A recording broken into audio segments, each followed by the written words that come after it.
আপনি আওয়ামী লীগের যে কাউকে জিজ্ঞাসা করেন, আওয়ামী লীগ যারা করেন এমন কাউকে জিজ্ঞাসা করেন, তারা বলবেন না এটা কিছু হবে না। তাদের মধ্যে একটা ধারণা এটা কিছু হবে না, আমার দল যখন আবার ক্ষমতা আসবে তখন এটা সব উল্টো হয়ে যাবে। কারণ এটাও কিন্তু আমরা এই ধরনের কিন্তু উদাহরণ তৈরি করেছি, আমরা কিন্তু এই ধরনের উদাহরণ তৈরি করেছি। হয় কি মানে এগুলি খুবই দুঃখজনক। যেমন ধরেন আপনার এই সরকার আসার পরে আমরা দেখি নাই যে বেশ কয়েকটা আলোচিত মামলা সবাই খালাস পেয়ে গেছে। যদি এমন হতো যে সবাই খালাস পায় না, কেউ কেউ খালাস পেয়েছে, মামলাটা তা তো হয়নি। পুরো ঘটনায় সবাই খালাস পেয়ে গেছে, এরকম তো হয়েছে হয়নি? হয়েছে তো। 10টা অস্ত্র মামলাতে হয়েছে, তারপরে আপনার 21 গ্র্যান্ড হামলায় হয়েছে, কিন্তু 10টা অস্ত্র গিয়ে আসে নাই। এর জন্য কি কেউ দায়ী ছিল না? 21 আগস্টে কি কেউ মারা যায় নাই? এই জন্য কি কেউ দায়ী ছিল না?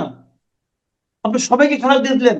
হ্যাঁ, মানলাম যে ওর মধ্যে অনেকে ওই যারা মামলাটা পরিচালনা ওই সময় কিন্তু এটা রাজনৈতিক ভাবে কিন্তু দেখেন, এত বড় একটা হত্যা মামলা, এত বড় একটা অস্ত্র মামলা, সেটা কিন্তু হত্যা মামলা যেভাবে হওয়া উচিত সেভাবে হয়নি, অস্ত্র মামলা যেভাবে হওয়া উচিত সেভাবে হয়নি।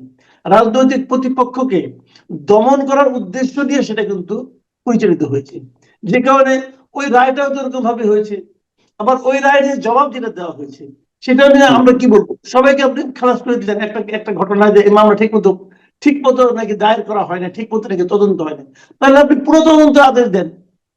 হাইকোর্ট বললো যেটাকে আরো ডিটেল তদন্ত করতে হবে, সুপ্রিম কোর্ট তাও দিল না, তাও বাতিল করে দিল। এটা তো আমরা দেখলাম। তাহলে এখন তাহলে কি হবে? তাহলে হত্যা যারা নিহত হলো তাদের মৃত্যুর কোনো নাই, বিচার হবে না? এই প্রশ্নগুলো কিন্তু মানে আগে আমরা করেছি, এবারও করেছি, কিন্তু সমস্যাটা কি হলো? এই প্রশ্নগুলো কিন্তু কেউ কিন্তু আমলে নিল না। না নেওয়ার ফলে কি হলো? মানুষ একটা শ্রেণী মানুষের মধ্যে কিন্তু ধারণা হলো যে ওই মামলাগুলিও যেমন রাজনৈতিক ভাবে হয়েছে, পরের গুলি ওরকম রাজনৈতিক ভাবে হবে। এই যে ধারণাটা, এই ধারণাটা কিন্তু টোটাল যে জুডিশিয়ারির উপর মানুষের একটা আস্থার জায়গাটা কিন্তু নাড়িয়ে দিয়েছে, যে কারণে যখন একটা ভালো রায় সেটা নিয়েও কিন্তু তারা সন্দেহ করতে শুরু করে।